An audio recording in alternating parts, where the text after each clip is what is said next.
The Vietnam War was a 20-year conflict between the communist northern half of Vietnam and the non-communist southern half of Vietnam, and military forces of the United States that was unsuccessfully resolved through a compromise entitled An Agreement Ending the War and Restoring Peace in Vietnam, also known as the Paris Peace Accords of 1973. The Paris Peace Accords was a faulted compromise to end the conflict of the Vietnam War because of the misguided agreement of allowing North Vietnamese troops to remain in South Vietnam, evident in the Vietnam War's violent end in 1975 with the fall of Saigon and Vietnam reunifying as a communist country. Peace talks in Paris were initiated in 1969 between the United States, North Vietnam, South Vietnam, and the Viet Cong in an effort to reach a compromise through negotiation. Describing the early shortcomings of the Paris peace talks, Nguyen Phu Duc, former special envoy of the Republic of Vietnam in the Vietnam War era, shares, "For Hanoi, the Paris talks provided a very convenient forum for making propaganda and building pressure against U.S. intervention in Vietnam." Quoted from his book, The Vietnam Peace Negotiations, Saigon Side of the Story. Similarly expressed by historians Richard Burks-Verone and Laura M. Calkins in their book, Voices from Vietnam, the Paris peace talks dragged on, making little substantive progress, but providing ample opportunity for set-piece exchanges, propaganda, and posturing by all participants. Moving into 1970, February marked the beginning of the secret negotiations between the United States and North Vietnam as an alternative channel to the deadlocked Paris peace talks. These private meetings in Paris were led by Henry Kissinger, who served as the National Security Advisor of President Nixon, and Le Duc Tho, who served as the Special Advisor of the North Vietnamese delegation. The private channel was accompanied by Sun Toi as well, who served as the chief diplomat of North Vietnam. In a memorandum written by Kissinger to Nixon supplied by the National Archives, Kissinger reports of his first private meeting, "I met with Le Duc Tho and Sun Toi. They basically dropped their preconditions for substantive negotiations and gave the impression of being much more ready for business than before."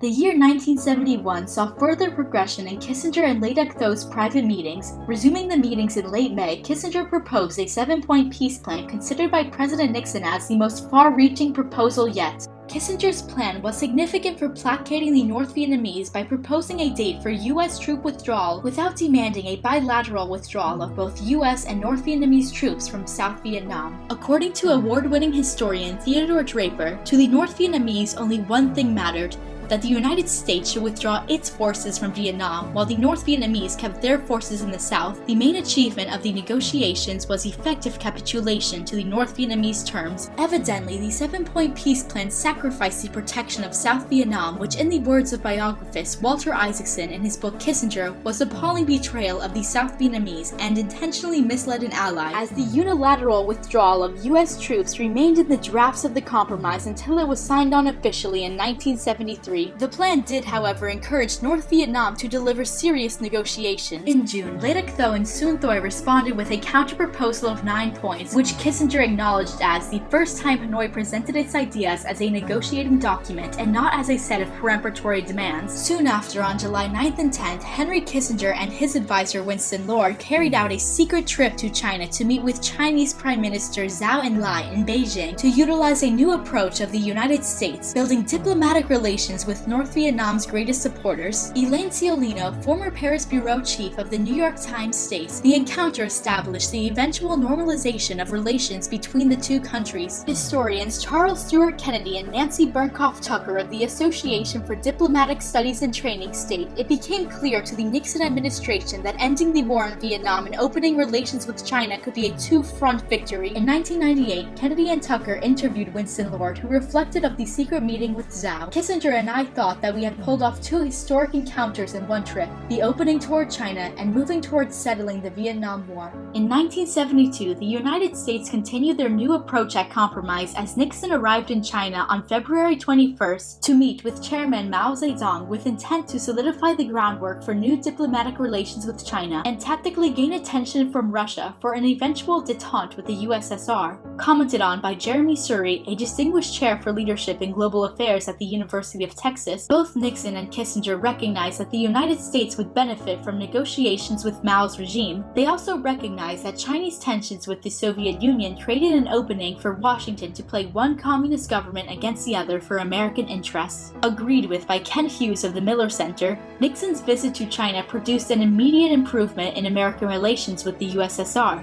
namely an invitation for Nixon to meet with Soviet Premier Leonid Brezhnev in Russia. It was a sign that Nixon's effort at triangulation was working. Hughes references the concept triangular diplomacy, which was invented by Kissinger following the success of Nixon's latter trip to Moscow in May. On May 22nd, Nixon arrived in Moscow to visit Leonid Brezhnev and established détente with the USSR, thus forming triangular diplomacy with North Vietnam's greatest supporters. Historian Theodore Draper explains of triangular diplomacy. Mr. Kissinger interpreted this to mean that the United States could now exploit the rivalry of the two communist powers without doing anything to produce or aggravate it. Similarly, William Burr, senior analyst of the National Security Archive, comments in his book The Kissinger Transcripts, Kissinger had to manage the triangular relationship carefully so that both Moscow and Beijing would fall prey to Washington's allegiances. With triangular diplomacy impacting North Vietnam's negotiations, 1972 saw its greatest breakthrough in the war as Kissinger expressed on December 16th, "Peace is at hand."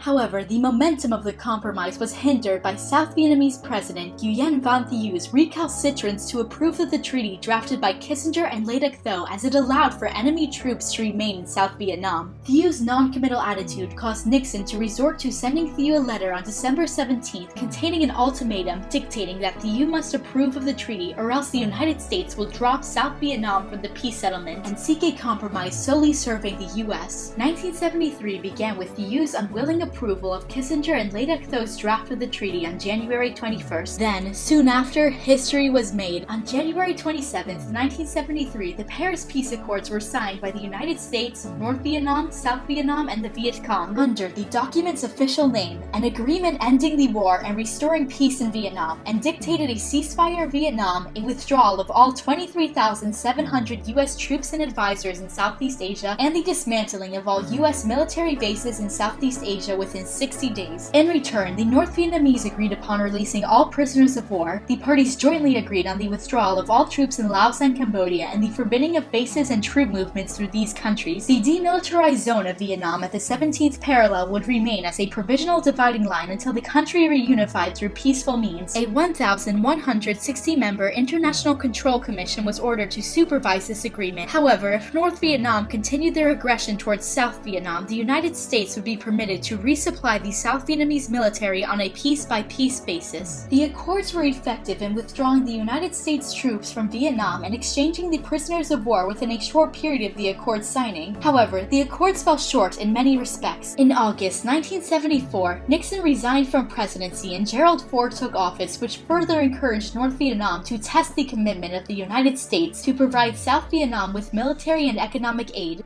The United States fell short in aiding South Vietnam with the turn of the Ford administration as agreed upon by researchers of today. Journalist Lawrence Anoli explains, Congress cut funding from South Vietnam for the upcoming fiscal year from a proposed $1.26 billion to $700 million.